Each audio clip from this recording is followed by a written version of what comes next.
Hello everyone, this is Silver from Team Speedruns Live, and today I'm here to talk about the Octobrush and tower control. Most people will say that the Octobrush and all brushes in general are really bad in tower control due to the fact they get nerfed by the pull. And so I've been messing around with it a bit after seeing a Japanese player in a squad mess around with it. A while back I was playing a twin squad with a friend, and we ended up running into a team that had an Octobrush on them. And at first I was confused a bit as to why he would use that. And so as the match went on, I guess I spent most of the time watching him to see what he was doing. And I actually figured out why he did that. And it was actually kind of obvious. I'm actually surprised that nobody caught on to this or thought of this. But he actually did the exact opposite of what most people do in tower control. Rather than constantly trying to get on the tower and push it and deal with the people that were on it, he instead stood back and just played defender for the tower.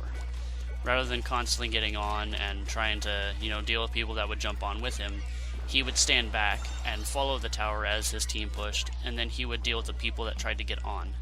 If there was somebody on the tower, he would kind of ignore them and just try to wait for his team to deal with it, as trying to get on the tower with the brush and try to fight that battle is not one you're most likely going to win. So instead of constantly pushing the tower himself, he would only do it if he had a Kraken, and even then he would either use the Kraken to keep the enemies away or would just use it to push. Other than that, he never stepped on the tower and was always just following us closely behind and trying to get people who tried to flank us, get behind us, or anything like that. He just made sure no one could get on the tower and it was just us. And so after seeing that, I decided to mess around with it a bit, and surprisingly it actually works. Even in S+ rank, most people will just try to, flank from behind, which is, a good strat. You can go from behind and people most likely will get caught off because they're too worried about the people in front of them. But if you have a dedicated player to watching your flank, especially one with the Octobrush that can kill as fast as it can, then it actually works out very well. So, as what's being played now is a match from the other night, or I was using this, and I do get on the tower a bit, as you might have noticed, but for the most part, you would just play defender. So, you may be wondering, is this something that you would expect to see in a tournament, or like any other competitive play? And I guess it would mostly depend on the person or the team.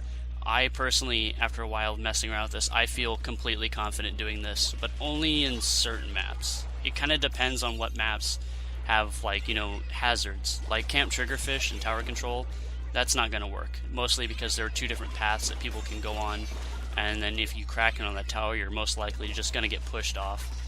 So it's not really good for that, but there are some maps where it's very good. Like Kelp Dome, I found that it's very good. Heights is pretty decent for it, but that's, it just depends on the hazards the map has, and if you can get pushed off into water or off the map or anything like that. You just need to be able to have free reign of the map entirety. So that's pretty much it. I guess from there it's just trying to keep control of the map, constantly applying pressure to the enemies to draw their attention away from the tower and onto you instead. And it's actually really easy. It's really easy, surprisingly easy. And honestly, I'm surprised that most people haven't really caught on to this. There are some roller mains that have learned that this is something, but most people have written off the brushes as inferior and aren't worth bothering with when it comes to tower control. So I'm doing the exact opposite of that, and I'm trying to work with this, and a lot of people have recently been asking me about this because more people are interested in how this is happening or how I'm getting good with this. And so I decided I wanted to make this to give a little rundown of how I'm doing, or how I learned this and how I'm applying this. So I unfortunately don't have the name of the Japanese player that I learned this from because I can't read Japanese that well, and I don't have the recording anymore. But it is not something I came up with on my own. I learned from another player, so I'm not going to take full credit from this. And so yeah, but that's pretty much it. There isn't really much else to it. You just play defender, you use Kraken to apply pressure and push the tower, and apart from that, you just carefully move around, try to keep map control, and you want to hope that your team is, you know, on the ball when it comes to stuff like that. So I guess that's it. So thanks for watching, everyone, and I will be back later with more videos.